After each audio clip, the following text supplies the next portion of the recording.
Pada saat ini, saya akan mengutarakan pendapat saya tentang bagaimana penerapan sistem informasi kesehatan yang ideal di fasilitas pelayanan kesehatan atau Vakenkes, baik puskesmas, klinik, dan rumah sakit.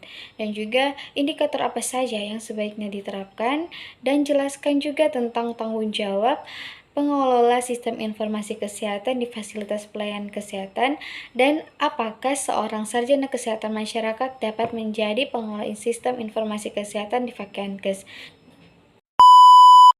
Nah, yang pertama, bagaimana penerapan sistem informasi kesehatan atau SIK yang ideal di fasilitas pelayanan kesehatan atau Vakenkes seperti puskesmas, klinik, atau rumah sakit yang harus memenuhi beberapa prinsip penting. Yang pertama, integrasi data. Sistem ini harus mampu mengintegrasikan data dari berbagai departemen atau unit dalam fasilitas kesehatan, seperti data pasien, rekam medis, penjadwalan, inventaris obat, dan informasi keuangan. Yang kedua, keamanan data. Penting untuk menjaga kerahasiaan dan integritas data pasien. Sistem harus dilengkapi dengan perlindungan data dan kontrol akses yang ketat. Yang ketiga, kemudahan akses. SIK harus mudah digunakan oleh staf medis dan administrasi. Antarmuka yang intuitif dan pelatihan yang memadai harus disediakan. Yang keempat, rekam medis elektronik atau EHR. Fasilitas kesehatan sebaiknya memiliki EHR yang mencangkup riwayat medis pasien, diagnosis perawatan, dan resep obat. Ini membantu penyedia perawatan memberikan perawatan yang lebih efisien dan berkualitas. Yang berikut, manajemen stok dan inventaris. Nah, sistem harus memungkinkan pengelolaan yang efisien dari stok obat, peralatan medis, dan bahan medis lainnya untuk menghindari kekurangan atau pemborosan. Berikut, integrasi dengan sistem pusat. SIK ideal juga harus terhubung dengan sistem pusat atau instansi pemerintah yang mengelola data kesehatan nasional, memungkinkan pelaporan data kesehatan yang akurat dan real-time. Berikut pemantauan kinerja.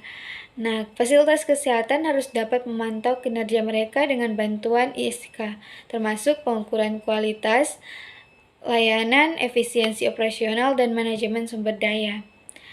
Berikut telemedicine atau kemampuan untuk mengintegrasi layanan telemedicine dalam SIK dapat memungkinkan akses perawatan jarak jauh dan konsultasi dokter yang lebih baik.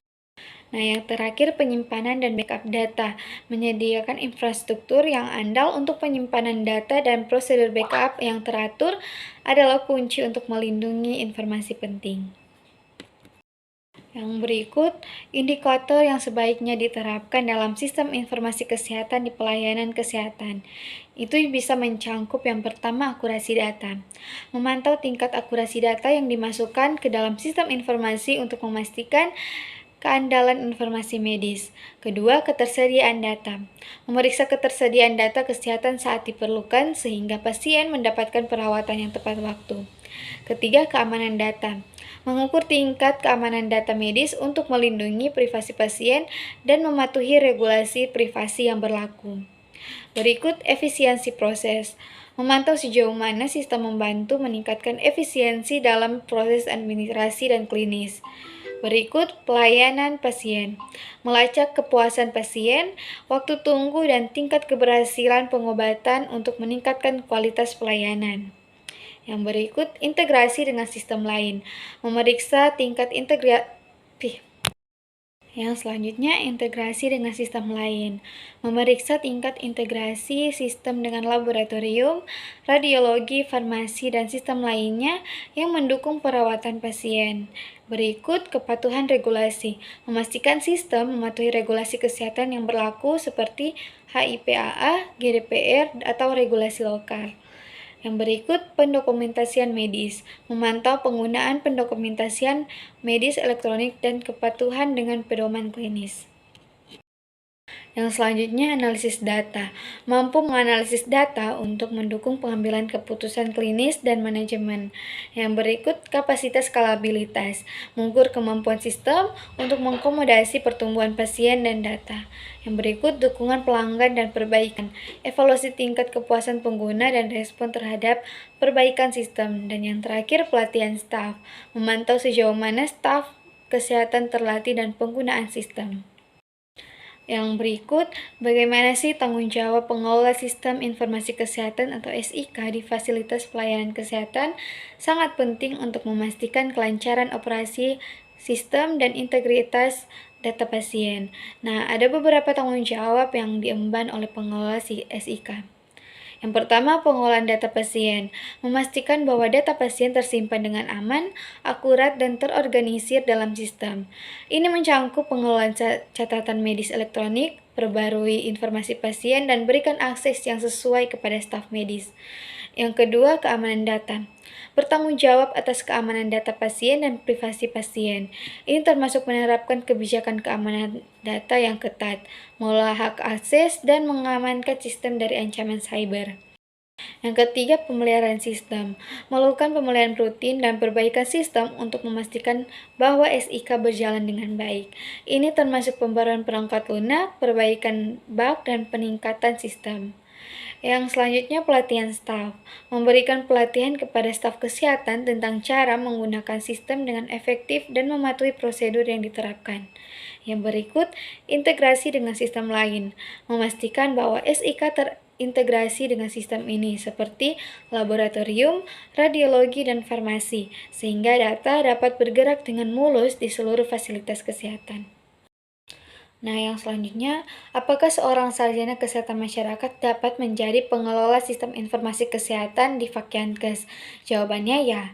Seorang sarjana kesehatan masyarakat memiliki dasar pengetahuan dan keterampilan yang relevan untuk menjadi pengelola sistem informasi kesehatan atau SIK. Di fasilitas pelayanan kesehatan, seorang sarjana masyarakat dapat memenuhi syarat untuk peran tersebut dengan beberapa pertimbangan. Yang pertama, pengetahuan tentang sistem kesehatan. Seorang sarjana kesehatan masyarakat memiliki pemahaman yang kuat tentang sistem kesehatan, kebijakan kesehatan, dan tantangan dalam pelayanan kesehatan, yang merupakan aset berharga dalam mengelola SIK. Yang kedua, pemahaman terhadap data kesehatan. Pengetahuan tentang data kesehatan dan informasi pasien adalah komponen penting dalam manajemen SIK, dan ini sesuai dengan latar belakang sarjana kesehatan masyarakat. Yang ketiga, kemampuan analisis. Seorang sarjana kesehatan masyarakat seringkali dilatih dalam analisis data kesehatan yang diperlukan untuk memahami dan menginterpretasikan data yang dihasilkan oleh SIK. Yang berikutnya, pengelolaan proyek dan komunikasi. Kemampuan dalam pengelolaan proyek dan komunikasi efektif juga sangat penting dalam peran pengelola SIK. Dan ini adalah keterampilan yang dapat dimiliki oleh sarjana kesehatan masyarakat. Dan yang terakhir, pelatihan tambahan. Seorang sarjana kesehatan masyarakat mungkin memperoleh pelatihan tambahan dalam bidang teknologi informasi dan manajemen SIK. Ini bisa mencakup pelatihan sertifikasi atau kursus. You don't even